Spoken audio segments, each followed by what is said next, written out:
because I like to critique myself. And so basically what we're doing here is we're going to talk a little bit about kind of how planning and prevention prior to the event can make things a lot less just nerve-wracking after the event happens. We're going to talk about some specific things that have happened with ministries that we work with. And so we're going to start off with a story about Paul Korsmo, who's my dad. Okay, I'm originally from North Dakota. The more I talk, you're going to hear it, okay?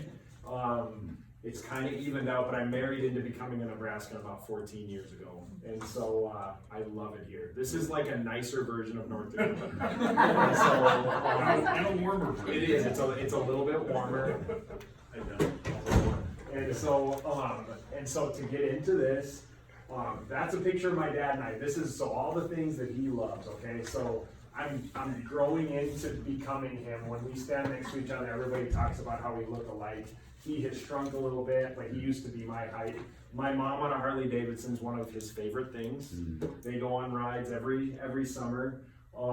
He loves straight rows in soybean fields. Okay, he loves driving past. He farmed starting in 1970, graduated from high school, and then the next day he started farming. Okay, and so Case IH is the deal up there. John Deere is the deal here. So he loves Case IH, and he drives a truck in the winter for a little company called Korsmo Trucking. And so he loves all of these things. Okay, so fast forward. Well, actually, we would rewind back to January of 2018. I was in Denver, Colorado. We own an agency in Denver as well. And it was, so, you know, those noise-making things on your phone to help you sleep when you're in a hotel room because it's so dead quiet. So I had this noise-making thing on, and I never sleep good when I'm in a hotel room. And I was kind of dozing in and out of sleep, and all of a sudden, the noise thing goes off, and I hear a thing, like I was getting a text. It was 3:26 in the morning, okay? And it's, call me as soon as you get this, important, no one's sick or hurt. Okay, so I'm like, what in the world could this possibly be? Start to feel sick to my stomach. You know, he wasn't sick of it, but I was, and I was very scared to hear what was gonna happen next. And so this is where I would just say insurance is usually an afterthought until all of a sudden it isn't. And that's even in my business and what I do. A lot of times we're so focused on, could I save them $200? Oh shoot, well maybe it's not best that you work with us because we couldn't save you $200. Well, all of a sudden that does not matter. And so this is why. So he texts me a video of the business that he started working in 1970, literally burning to the ground. And they had gotten a call in the middle of the night. I live in a town of about 1,000 people, and got a call in the middle of the night because of course everybody knows what's going on. My cousin who works here, he's the chief of the fire department. And so my first cousin, who also came to work here every day, was also helping to put this fire out as their entire life was going up in ashes basically. And so the psychology that you go through at that point is, I wonder if we did everything right. I think we all imagine that the FBI is going to come in and investigate us after, even me, okay? Even though I've been through so many claims, immediately you get paranoid about what's about to happen because you're going to think, well, somebody thinks we're trying to screw the insurance company over. Somebody's going to think that we did something unscrupulous, and they're going to try to prove us wrong before they pay us. And so I've been able to take this example and basically add a little bit of sense of urgency to how you should do things on the front end, just to make it so that you can take a deep breath. You think about all the things that can happen here. Brad had said, I'm at First Free Church. They're a client of ours. I look around and I see 1 billion kids like running around, and I'm like, how does a kid not break their nose every single Sunday when they're there? I'm always thinking about everything that could go wrong, but the disaster thing is where everybody would wake up that morning with that sick feeling because they're like, could we have done something different? And so this was 3 days later when I drove up there, and North Dakota, okay. It was still burning. Wow. And it still just makes me sick to look at this. And that was kind of when we kind of started, and I told Brad this. My dad calls me and he said, John, we're so happy that you're our agent because we know that we're gonna be okay. And I'm like, oh my word, that is so much pressure, you know? And then people were coming, because what do they do in small towns? They bring food out, everybody brought, and we call it hot dish, it's casserole here, but everybody it was like a funeral. People were just bringing food, and then they would just sit there with you because they knew this was a total tragedy. And then everybody was saying to me, you're their agent though, so everything's gonna be okay. And so I kind of managed to remain pretty confident externally during that time, but internally I was a total mess. I was calling my wife saying we didn't do anything right. I remember these conversations with my dad thinking, well, we've got to save him money. And so I was so worried for so many months about what was going to happen. And so that kind of sets the stage for what I wanted to talk about. So this is me. Now, I was born to be in insurance. That's my first grade picture. My mom loves this picture. I don't even know if there's actually there's maybe one physical copy of this picture. She took a picture of it for me, just because there's nothing more 1987 than that picture right there. So Barney Insurance Group, which is our parent company, we have over 12,000 policyholders across Nebraska. We have a business that specifically works with ministries. Actually, one of our first clients that we worked with, and it was with Rod at Lincoln Christian, was back in 2009, was when we started to really get some momentum. That was where we found our passion. No kid actually wakes up one day when he's 5 and says, I'm gonna be in insurance, okay? I got into it because it was the family business. I found my passion when I started insuring ministries, okay? So we now have a American Church Group of the Dakotas, Nebraska, Colorado, and Wyoming. We serve about 1,700 ministries across 5 states. Church, school, camp, daycare, and other related ministries. We've paid tens of $millions in claims. And I have an asterisk here from 2013 to 2015, Nebraska, not per capita. Nebraska was literally the 3rd worst state to insure property in. And the funniest thing is, that doesn't even include the 2016 hailstorm that happened here, where we had 50,000 hail claims in one 3-hour storm. 50,000 hail claims. I know the roof here was replaced. Everybody's roof was replaced in South Lincoln that day. And so our core focus is to make ministries safer by providing the most comprehensive risk management experience and resources available. So the hail claim is the no-brainer. Of course we're going to pay that, okay? How can we do things a little differently to make it so that churches and ministries can operate safer, make their kids safer, make their people feel safer, so that churches can just focus on spreading the gospel? That's what makes me so excited about what we do. Somebody has to be excited about that, so that you guys can focus on what you're excited about. And I know my wife was director of preschool ministries at our church for a long time. I know sometimes you forget that you work at a ministry. It can feel just like a grind, just like any other job. But when you actually think about what you guys do, I do. And I think sometimes you need to step back and just think about the fact that you guys are spreading the gospel every day. It's an incredible thing. And so you guys give us purpose in what we do, and we appreciate that. And so why I'm here isn't to talk to you about fires and farms in North Dakota. It's to talk to you about top risk management exposures facing ministries. And I'm going to put a few things in there, since many of you are probably property owners, that if I wasn't in insurance, I'd be like, I'd kind of like to know about that, because I'd be frustrated if my person didn't tell me that, okay? And so the first exposure is property. We'll get into the liability. That's kind of the really fun, juicy stuff. But the property stuff, okay, so this is crazy. Okay, so January of 2018, this was our first attempt at recreating an inventory. So say you got $1 million worth of inventory coverage. Do you think that after a total loss, the insurance company's just gonna come write you a check for $1 million and say, have fun? No, you have to prove that you have all that stuff, okay? So This is where we started, and just imagine a farm building that has been filled with stuff since 1970.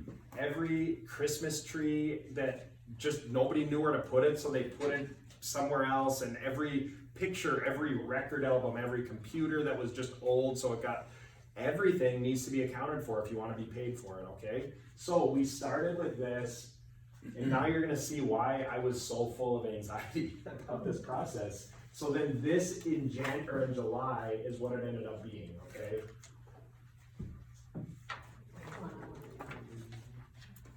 So if you can see here, 1,030 individual pieces. So it started here, ended here.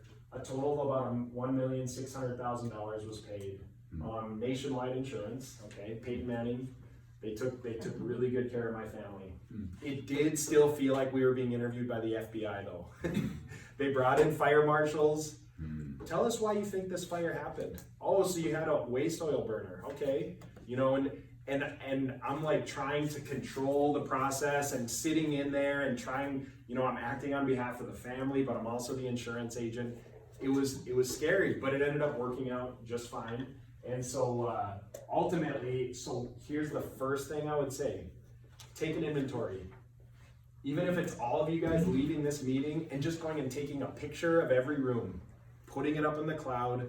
If there was a fire here, the number one thing that you would want is an inventory, because what you can do, if you had a picture from this angle to here, you take a snapshot of that, you send it to the adjuster goes to work for you. In the event of a crisis, you're trying to recreate this whole thing of this, from what I can tell, about a 200,000 square foot building. How would you ever know? And so the other piece is, you want to have enough coverage for the personal property, because after the fire, you don't want to be going to like office or estate sales trying to get everything. I mean, you just want to get it and get it done and get your ministry going again. And so that would be the first thing I would say. Maybe you wait till the, you know, I don't know, maybe it's a rite of passage for the intern. Hey, you can work here, but you got to go and take pictures of everything. Whatever it is, go do it, okay? That's one thing that would be, are you smiling because that would be you? Okay. And so I think that's if there was anything I could have changed about that process, at some point, 7 months into this claim, the adjuster's like, really? You found another welder? Okay. You know, it's like at some point, when do you, because with farmers, you forget about something until you need to pull it out and use it. It could be the same thing with a ministry. And so that is rule number one, okay? That's what I would say. Go ahead and get the inventory. So what is business personal property? Here's your guys' footprint. Take the roof off this 200,000 square foot facility, tip it upside down, whatever falls out is business personal property, okay? It's enormous. I figure, and you know, probably $40 to $50 million is what this church is valuated at. Our best practices would say that you should have between 15 and 20% in business personal property, which seems like a huge number. But all these tables and chairs, like I said, we're not looking for deals at Office Depot on Black Friday. We need to get the ministry going again. So we got to buy it all at once.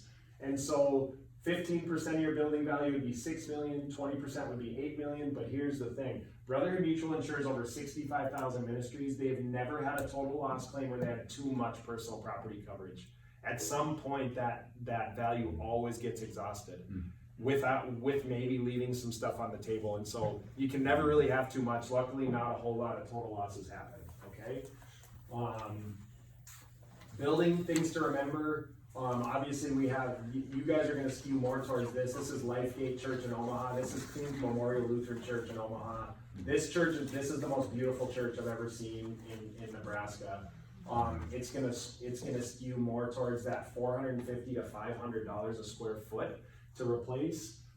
This is going to be more in that $250 a square foot. Just a lot more open space, polished concrete floors. You're not going to have ornamental woodwork, no stained glass, no pipe organ. Pipe organs, those things can be $2 million. And so you always just want to take those things into consideration. Okay, one thing, don't forget about light poles. Okay, if a tornado comes through here, I counted, Berean's got about 30 light poles. That's something that you'd be really mad about.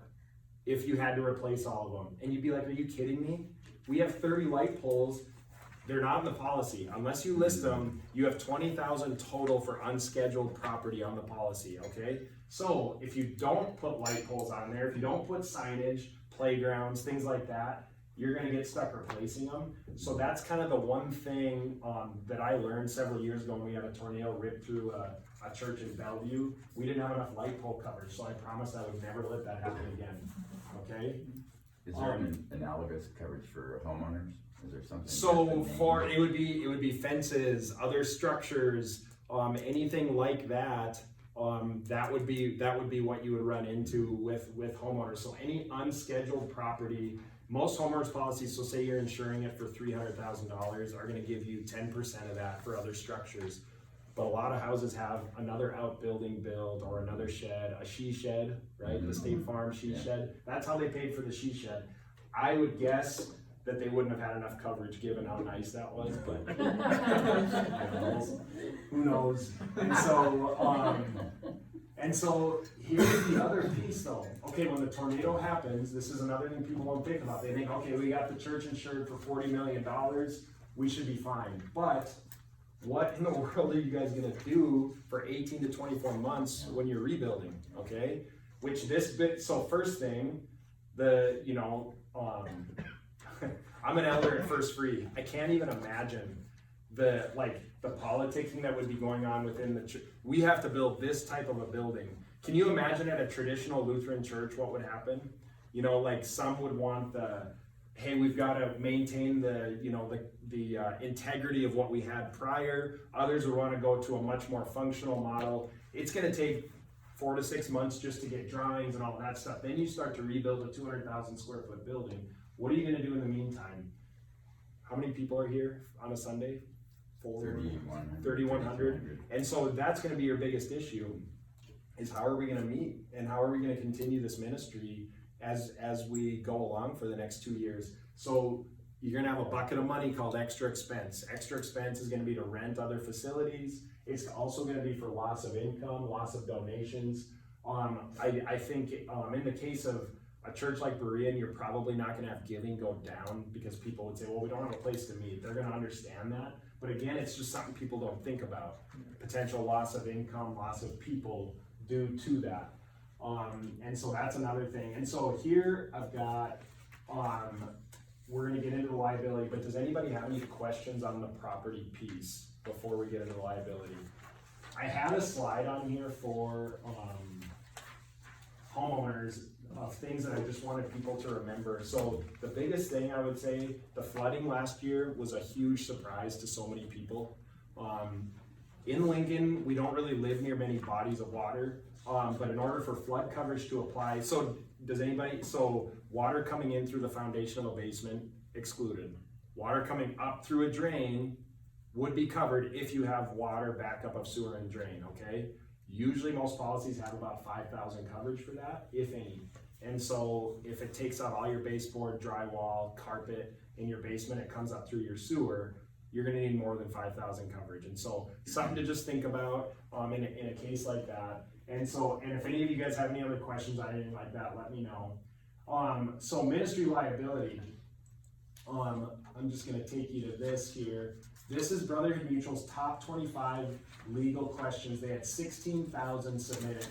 Because Berean's a client of Brotherhood Mutual, they have a free service called Legal Assist that gets you access to attorneys if legal questions come up. A bylaws review, an employment dispute, they will help you and guide you through those situations. And so these were the top 25 questions, which we're going to get through a few of these, but I'm happy to send this to you because this is live links that takes you to resources to walk you through. If I want to know, do we have to report all injuries, even those that are insignificant, it'll take you to something, which that question comes up like every week for us. Hey, they just cut their finger, do we need to report it to you? Well, I don't know. We never really know what to tell them because there's a lot of different things that can come up. Okay, so if somebody who represents our ministry does something stupid, are we covered? Okay? Just bear with me here. This is one of my favorite movies and favorite scenes from the movie. Hopefully, yeah. Tell me, have you ever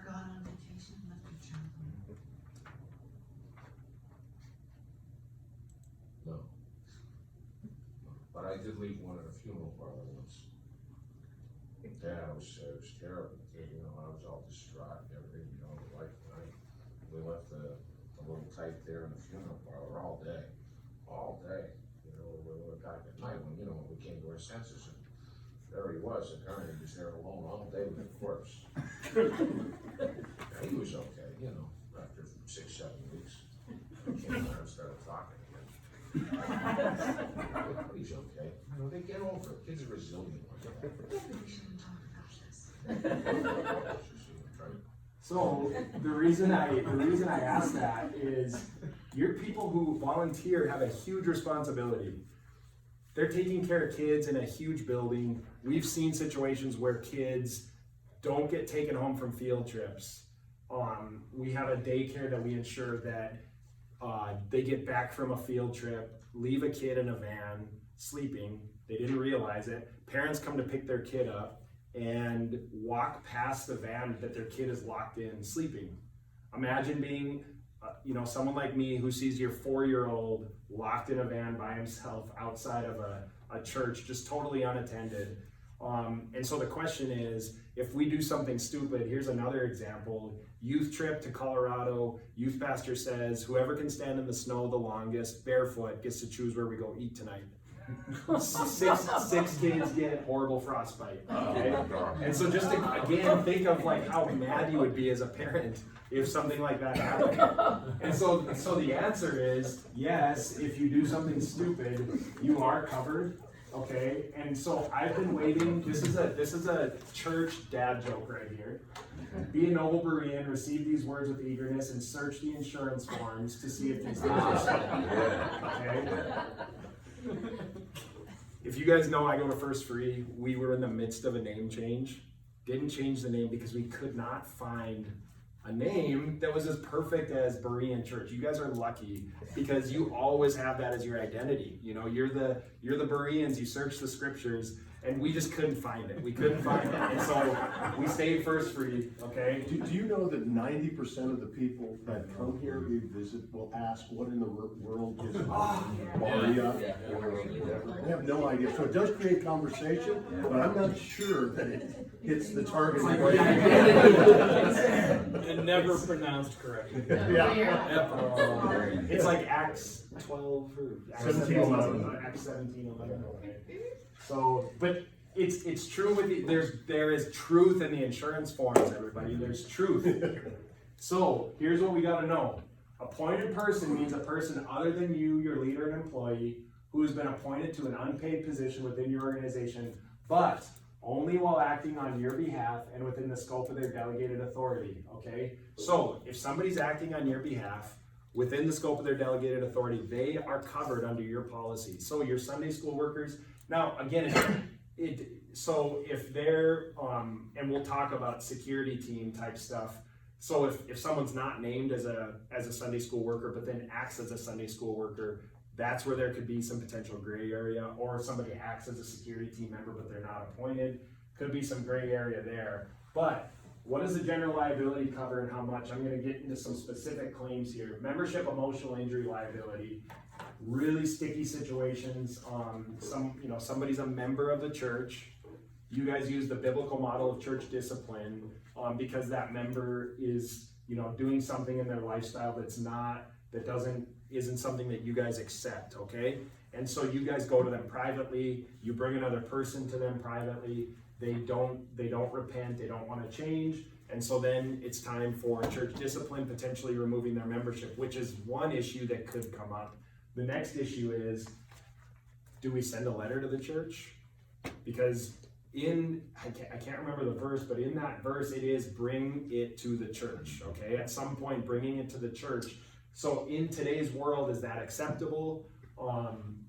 And so it's acceptable if you're insured with Brotherhood Mutual because Brotherhood Mutual covers biblically based decisions. Not many insurance companies want anything to do with airing someone's dirty laundry publicly, okay? And so if we have a church that had a lawsuit threatened against it because the individual was in jeopardy of losing their job because of the letter that came and the boss found out everything that was going on. And so something to just keep in mind. Supervision related, you leave a kid at a funeral home and he doesn't talk for 7 weeks, okay? So if one of your Sunday school teachers loses a kid, that would be a good example of emotional injury that can come. Food preparation, I was just telling Brad, last week, you guys, chili cook-off in a church, and somebody almost died. Okay, and he said, I know, it's not like, it's not, yeah. That's and- not a good time to say Yeah, that. I know. And so, 4 people got really, really sick, and one person's organs began to shut down, and seriously, praise the Lord, everything's gonna be okay, it sounds like. But you would never think about something like that, okay? And so food preparation liability, privacy violation, you know, and there's that whole mandatory reporting thing where you just don't know, hey, do I talk about this, don't I? The cool thing is, always skew on the side of yes, report it, because you've got coverage for privacy violation if something was brought up. And it could just be the, hey, you'll never guess who's in here for marriage counseling right now. It could be anything like that, which I know would never happen here, but you know what I'm talking about. And so, you think about all these things, and then med pay. So here's the thing that happens all the time. People slip and fall. Generally, it's gonna be, a lot of times, people over the age of 65, okay? If people over the age of 65 slip and fall, Medicare covers their stuff, but I can promise you Medicare will not touch it until they exhaust your med pay limit. Your med pay limit is generally between $5,000 and $10,000. It's a courtesy payment, so that if someone gets hurt on your premises, you can come up with that. And so generally what will happen, they slip and fall, they come to you and they say, hey, my insurance company wants to know more. And so the question is, what do we do in a case like that? You know, be empathetic, don't admit fault, fill out an incident report, and I generally say wait to be contacted from the claimant. If you know that you guys were negligent, that's where we want to make sure that we get out in front of it, or if there was a very severe injury, okay? But if it's just tripping over your own feet, that's kind of one of those things can really nickel and dime you. You guys have huge liability limits if you guys are negligent, okay? And so that's a good example of how that can work. Yeah. So your appointed person thing up there, you're saying Sunday school teacher because it's an ongoing thing? Because the bottom there It says. says they become a volunteer. Right, Yeah, and so volunteers are picked up somewhere else. okay. That's a really good catch though. Yeah, so I actually thought someone might see If that. it's 24 hours or less on a single program, Yeah. how do you classify Yep. a single program if a person in Ben's children's ministry is working every Yep. single week? That's So you've got appointed persons, volunteers, leaders, and employees. And so, but all of them are covered, but that's a good catch. I like it. Okay, so beliefs-based decisions. This is the craziest one, okay? So I'm just gonna read this whole thing. Petition to stop Shane Harrington from opening a strip club. We, the undersigned citizens of the town of Grand Island, Nebraska and surrounding communities, petition the Grand Island City Council and Hull County Board of Supervisors not to allow Shane Harrington to bring a strip club to this area. A strip club would promote sexual violence, prostitution, a larger burden area on area law enforcement, and will tear down and destroy families. Okay? That's a pretty big key what they just said there. Okay? So, the individuals they're talking about are 3 churches that we insure, and then Grand Island and Hull County, okay? So this was a, there we go. So this petition was made, and I can tell you because you can look it up. Third City Christian Church, Grand Island Free Church, Abundant Life Christian Center, put this petition together, trying to make it so that this man, who is notorious in Lincoln, they didn't want him to open up a strip club in Grand Island, okay? So they petitioned against him. So, this guy, who if you look at him wrong will sue you, as a result of the foregoing, the plaintiff has suffered monetary damages, including lost income estimated at $40,000 a month. I'm just gonna fast forward. Psychological injuries, entitling plaintiff to compensatory damages of $10 million, but due to the extreme and outrageous nature, plaintiff requests punitive damages in the amount of $100 million to punish the defendants and deter such conduct in the future, together with attorney's fees and the cost of this action. He's obviously trying to make it so that nobody can ever step to him again, okay? And so, if your church stands up for what's right, beliefs-based decision, biblically based, biblically sound, are you covered? I can tell you again, most insurance companies want nothing to do with standing up for what's right. They just want it to be really cut and dry. And so that's why you guys are with a good company in Brotherhood Mutual. Okay, so the beliefs-based decision, the decision to take a particular course of action that is undertaken or otherwise pursued in accordance with religious beliefs of your ministry or organization. So the question here is, what is an intentional acts exclusion and why does it matter? So an intentional act would be something that you know you're doing that could potentially harm somebody else. Most liability forms, like if I walk up to you and I punch you in the face for no reason, that would be an intentional act. No insurance company is going to cover that, okay? So they were taking an intentional act to make it hard for somebody to do what they actually did have the right to do, okay? Most insurance companies don't want anything to do with that. So this is an intentional acts exclusion. We do not pay for loss of any kind that is expected by, directed by, or intended by any insured that a result of any willful, wanton, or malicious act of any insured. So they knew what they were doing. They were trying to stand up on behalf of their organizations to make it so that somebody shouldn't be able to do something that they had a right to do. An intentional act. Brotherhood Mutual removes the intentional acts exclusion for religious freedom coverage, meaning that if you stand up for something that is biblically sound, there is no intentional acts exclusion. That's a really big deal. Transgender bathroom issues, the marriage ruling, anything like that. We insure a camp that had a child attend as a male, from ages 8 to 12, came at age 13 and said, I want to be in the girls' cabin. We're transitioning. I'm going to be a female this year. And this is a Christian camp. If you look on the website, it's so clear where they stand on these issues, and they wanted to do that. And the parents were fully supportive. We also insure a really great preschool where a 3-year-old didn't identify with any gender, and the parents were fully supportive of using whatever bathroom they wanted to use on any day that they wanted to. Okay? This is Lincoln, Nebraska. Our clients, we heard about this happening on the coast. This is Lincoln. Biblically sound, good churches. And so this kind of stuff happens. So exposures for this organization and board: discriminatory, emotional injury, outside group facility usage, so letting somebody come from the outside and use your facility, and then individuals who differ from your beliefs, even threatening a tax-exempt status. So the peace of mind here is just knowing you've got coverage, and then knowing these things do happen, okay? So religious freedom protection, I won't spend a ton of time on this, but what I'll talk about here is the most safe way to let somebody use your facility. Have them sign an agreement, have them affirm your belief statement, don't charge them a fee, only open to members and attenders, and then religious use is apparent for the building. We won't tell you what you have to do, we're just telling you what the most safe way to do it is, okay? That's how you pretty much eliminate any exposure, is by being over here. Over here would be no agreement, no belief statement, you charge fees, it's open to the public. So if you open to the public and say, we have weddings at Berean, well, you're gonna make it, potentially, there could be a big issue there. And so that's kind of how we walk through that kind of stuff. Can I ask a question? Sure. We do a substantial amount of weddings here, and those weddings are not always people that are believers Yep. or even regular attenders. So we open ourselves up to a greater level of risk, but we also open ourselves up to greater level of ministry. Exactly. And so the cool thing is we want all of the above.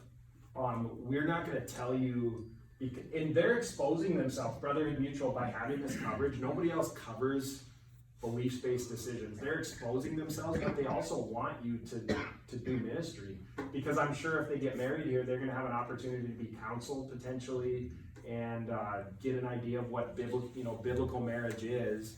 And so it's all of the above. But the cool thing is that's okay.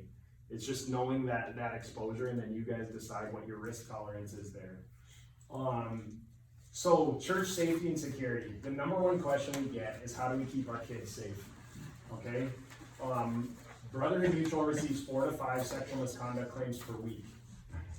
50% of these claims end up being closed. This is even scarier. 50% of these claims end up being closed due to unfounded or unproven accusations.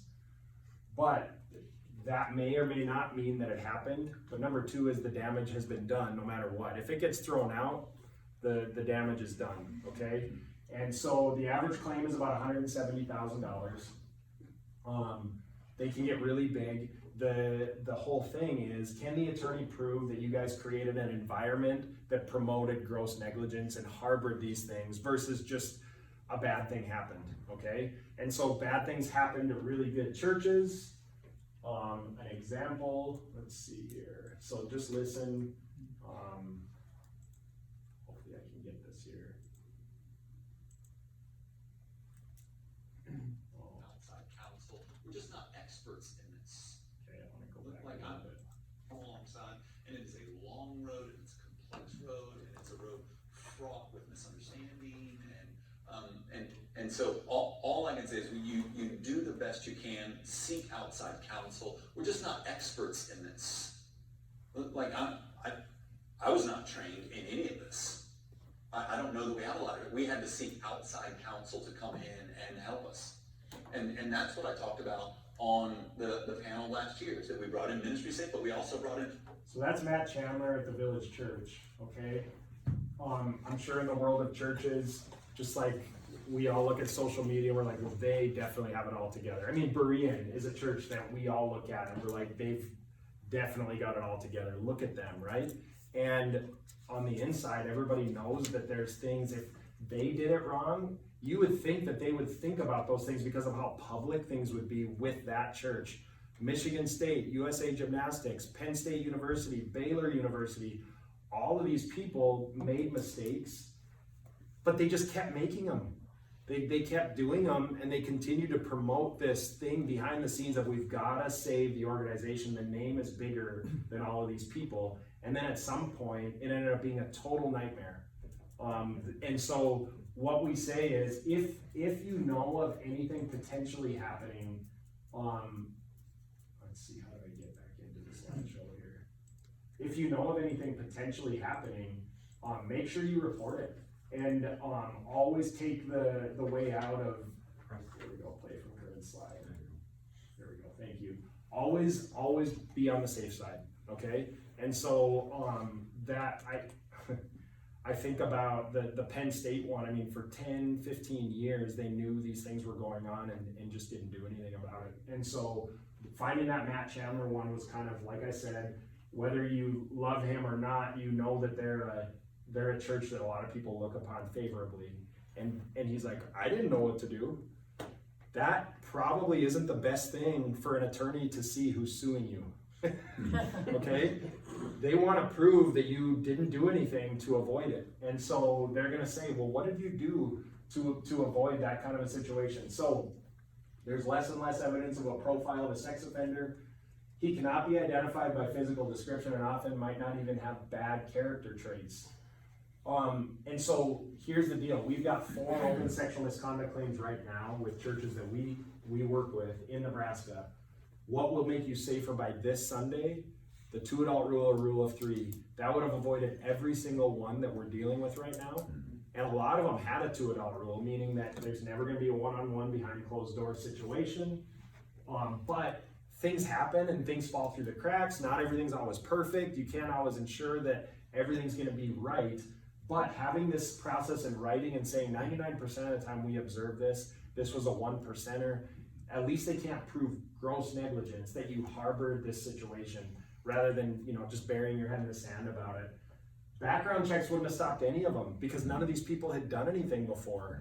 Who knows what their past was like? We've had child on child. We had a deal with 2 kids, 5 years old, were in a bathroom for like 10 minutes and nobody thought of going in to check on them. And they come in and one kid's molesting the other kid, okay? We've had situations where one older teenager was allowed to stay in a tent with a younger teenager and took advantage. And again, both of these really good churches, like I drive the streets in Nebraska and I look for nice churches. They pass the eyeball test and it's like, I want to work with that church. These are those kinds of churches, okay? And so it's just a good thing to know about. To adhere to other guidelines to just make the ministry safer in the long term, which I'm sure you guys use a lot of these. 6-month waiting period is the hardest one because you want people to get involved right away and you want them to serve. okay? But if somebody comes in, a brand new family, and says, I wanna work in children's ministry, the question is, should we have a waiting period? Probably smart, but again, we don't make you do that. At a school, nearly impossible, because kindergarten parents have to help from day one, and so harder in a school situation, but at a church, maybe it's easier, just depends. We're not telling you what you have to do. Criminal background checks, no brainer. Avoid unobservable situations, windows on doors, Dutch doors, and then establish guidelines for reporting abuse, okay? Would you ever recommend as an insurance provider that you would ban a sexual offender from ever coming in your doors? Yeah, so, we would not recommend that, because again, we're an insurance provider who cares deeply about ministry. But we would recommend strong adherence to guidelines and supervision. In which we can give you a white paper on that. It's 10 pages long, talks about some of that stuff and how difficult it is to know kind of how to deal with that. But basically, even to the point of having them sign something saying, I will not go into this area of the church. I know that when I'm here, I've got 2 people with me. It is what it is, it's ugly, but how can it's hard to not want to witness to that person and full restoration. And so again, a reason why you want to be with a company who understands that. State Farm they want the she shed, they want nothing to do with this, I promise, okay? And so Can you that's, send that to us? of course, That would be great if you Yep. do that. Yep. Okay, so is it okay to have an armed security team? I know I'm in the place that basically invented church security for Nebraska, okay? But I think we can talk a little bit through this and just kind of talk through. So the answer, because we get this question a lot, yes, if it fits within your ministry, you have the people who are willing to pursue the right training, okay? I get calls sometimes on a Friday from people saying, we're gonna start an armed security team Sunday because of the shooting. Not maybe the best way to go, okay? You're emotionally charged, you have that sheepdog mindset, but it's kind of misplaced, okay? So just to review, LB 430, a place of worship may authorize security personnel to carry concealed handguns on its property so long as each is a member of a team and is authorized in compliance with the Concealed Handgun Act, okay? So basically it's illegal to carry unless you're given authority, acting within the scope of your delegated authority, just like that insurance form says. So the question is, and this is a lot of churches too, if, Bill Johnson, and hopefully there's no Bill Johnson here who does that. If Bill Johnson, you're like, yeah, Bill, I know he carries, I kind of wink at him, we like him and we think he's responsible. So is he covered or isn't he? Absolutely not, but I guarantee he's suing you if he gets involved in a critical incident and there's no coverage for him. And so we do not want anything to do with knowing people are carrying but not doing anything about it. And so hit that thing head on if somebody is. And so I'm gonna skip that piece and I'm gonna go right into the security team operations. What is a covered person? It means you, your leaders, your employees, and your emergency personnel, but only while acting on your behalf, for your benefit, and within the scope of your delegated authority. So who is not an insured? Anybody else, even if they're acting within the best intentions and for the safety of a church. Okay? So here is again, I talked about that intentional acts exclusion. We do not, so a normal insurance form is gonna say, we're not gonna pay any loss if it's like intended to hurt somebody, but the above does not apply to bodily injury that arises out of reasonable use of force to protect people or property. Well, is it reasonable to use a gun in a church to protect your people or property? I think about someone like me who, I'm a handgun owner, very little training on situations like this. Non-custodial dad comes in, starts pushing me, wants me to let him pick up his kid. I don't let him, and then in a rush of adrenaline, I draw my firearm, okay? Which, again, I'm not saying that would happen here, but it definitely could happen at the church that on a Friday decides to carry on a Sunday, okay? Is that reasonable? It's not. That's totally not reasonable. And so that they're not going to cover you for everything that could potentially happen. But if lethal force is needed, there would be coverage. Here's an actual claim that happened, not one of our churches, but a church that Brotherhood Mutual insures. It was either in Tennessee or Ohio, but anyway, individual comes into the church, is acting, really belligerent. Security team member comes and says, you know, you need to leave. Then they end up talking it out and end up that they agree that he can stay as long as he doesn't act the way he's been acting. So then a private citizen who's not a member of the security team comes up and he says, you need to leave, you're distracting us. The guy won't, so the non-security team person draws his firearm, okay? The belligerent person stands up, shoots and kills the guy, okay? So all of a sudden, you had someone who escalates the situation who wasn't acting on behalf of the church, and now you've got a lawsuit with the individual who was shot and killed saying the church didn't do a good enough job of diffusing the situation. And so everything went off the rails there. That's why you want to know who can carry, who can't, clearly have it marked, and just make sure that also, and I would say that probably the security team member did what they should have done. The other person just took matters into their own hands and kind of got what they came for. And so a pretty awful situation, but that's a good example of how miscommunication can lead to really bad things. And the last one, and we'll have time for, maybe have time for questions, whatever you guys want. Cyber liability and coercion. Mark wouldn't mind if I use this. So you see Mark Bernat, love that guy. mbernat, firstreelincoln@gmail.com. That's definitely not his email address, okay? Yeah. But if you don't look close, you'd be like, oh, Mark sent me an email. Then look, would Mark talk to me this way? How are you? I need a favor. Please email me back as soon as possible. My phone is faulty at the moment. You would never say that. I would have sent you a text or a call. Hope to hear from you soon. Okay, so this kind of stuff happens all the time, okay? We insure a denominational office I was just in yesterday that they told me somebody who sits next, like one office over, emails and says, hey, can we do direct deposit into my new bank account? Yeah, sure, we can do that. And then she thought, why would she not have just come to ask me about this? Well, it turned out she didn't send it, but these kinds of coercive type of emails are coming in like crazy now.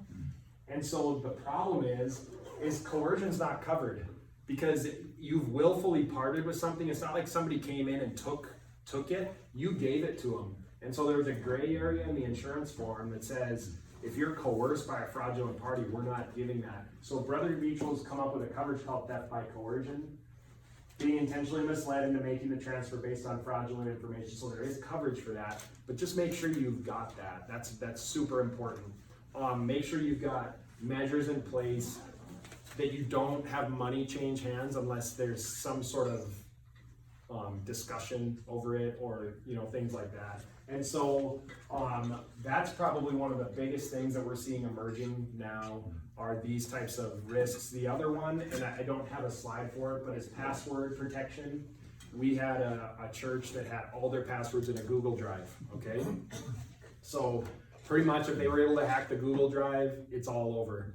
And it was actually not a church either, it was a denominational office. They get in there and they go into the non-FDIC insured bank account because it was like a fund. So it was an investment fund, and they start making withdrawals. Nobody noticed for 5 days. And it was, who knows, it was probably like Awesome Church 123 was the password. Who knows what it was. But anyways, they get in there and they start stealing, and all of a sudden, I think they kept pressing and ended up getting about $45,000 stolen.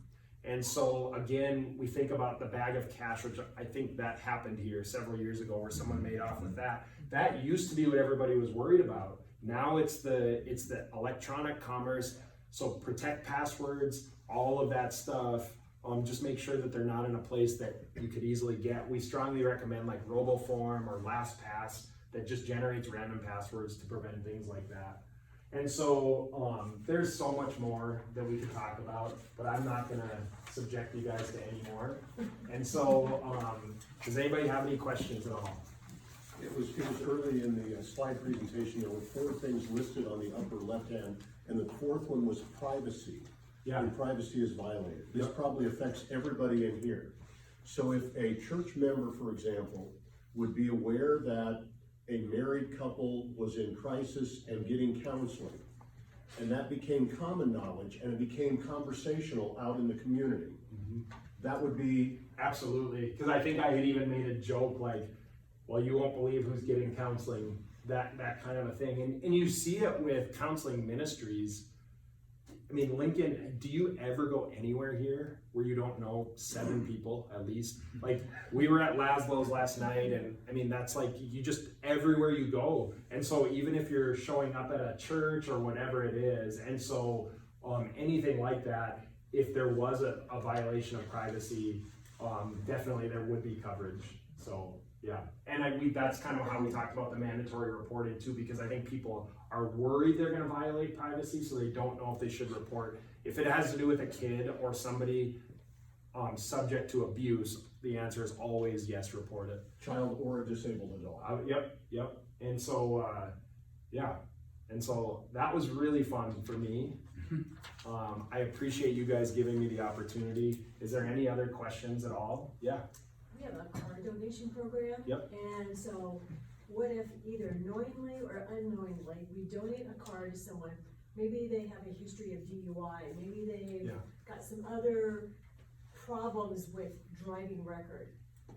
They go and they have an accident, and somebody finds out, hey, Maria just gave them a car.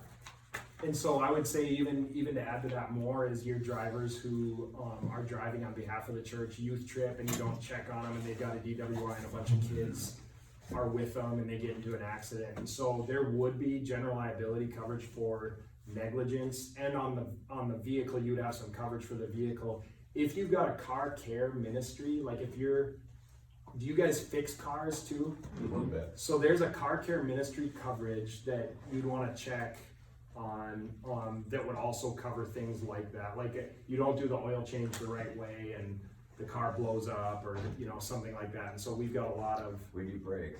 okay, yeah, so Okay, they're driving up in like Summit County, Colorado, and their brakes go out. Yeah, and so, but yes, that's a really good question. Anybody else? Should we be covered in bubble wrap with a safety helmet? I'm a little jaded. I mean, we see the worst, right? We see the really bad things, but honestly, like we insure 1,700 ministries, and we don't see horrible liability things happen very often, okay? But they do sometimes, and it's pretty frustrating to see those things, because a lot of times they can be prevented. And it's like I said, that if there's anything that I would take more than anything from here, take an inventory and observe the 2 adult rule. Because you don't want to be the one who is responsible for not having the inventory and having to recreate everything.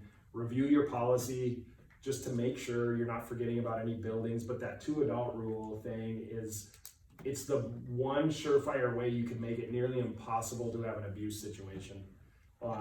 Texting, youth pastors texting with kids. I've seen some things that were real close to going completely off the rails that kind of got stopped. A parent saying, hey, this doesn't look right, what my youth pastor sent to my 13-year-old daughter, and it gets caught right away. And again, it's it's all in perception. But you just don't want to have somebody be in that position. A 21, 22-year-old who's dealing with 17 or 18-year-olds. You just want to make sure you're really watching that kind of stuff. Even if they're a past volunteer. Absolutely. Yep. And so it's ugly things can happen, but for the most part, luckily they don't. But yes, I do sometimes just think, how do more things not happen? And then we have to deal with the hail too. It's like the hail and all the other stuff, the tornadoes. Yeah. Going back to the rental vehicles, what's kind of your recommendation for best practices on? Because we rent a ton of vehicles, and we have a lot of ministries where volunteers are driving different places. Yep. So if it's a church-sponsored event, and whether it's a rental vehicle or not, do you recommend like doing background checks? I mean, that thorough, or just? It's a huge expense. Okay. What I would recommend is, I think most background checks would include an MVR report. Like if you use like Protect My Ministry, they would include that. Okay. And so if it's an incidental, we don't say that you have to do every incidental driver, but we do recommend that you have them sign a form saying, I've got a clean driving record and, you know, I'm gonna adhere to your guidelines. I mean, again, we know that there needs to be a little bit of, cause we can't wrap your ministry in bubble wrap. And so it's like, you gotta be able to move and be mobile. And so we need a driver tonight because the ski trip and they got the flu. So what are we gonna do? We gotta get someone else to drive. So we get that. As a past youth pastor, I just gotta ask, it's a burning question. How long did the kid stand in the snow to win the contest? I don't know for sure, but it was too long, and that was you just and then, you know, youth pastors get a bad rap, and so bad things can happen to anyone, but that's the dumbest one. So Made for a good illustration. yeah. I think that's what people worry about is if, you know, you do something that was really, really not smart, like you left a stove on overnight or left a candle burning, you're gonna be fine. But it's just, there's still, even in my position, going through that claim with my family, there's still that shred of doubt. You just wanna be able to remove that, so, yeah. All right. Well, thank you, John. Thank you guys. Nicely done.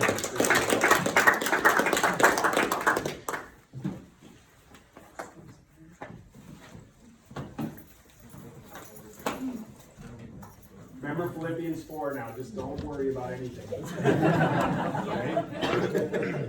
Thank you, you too. That was a lot of fun. Yeah.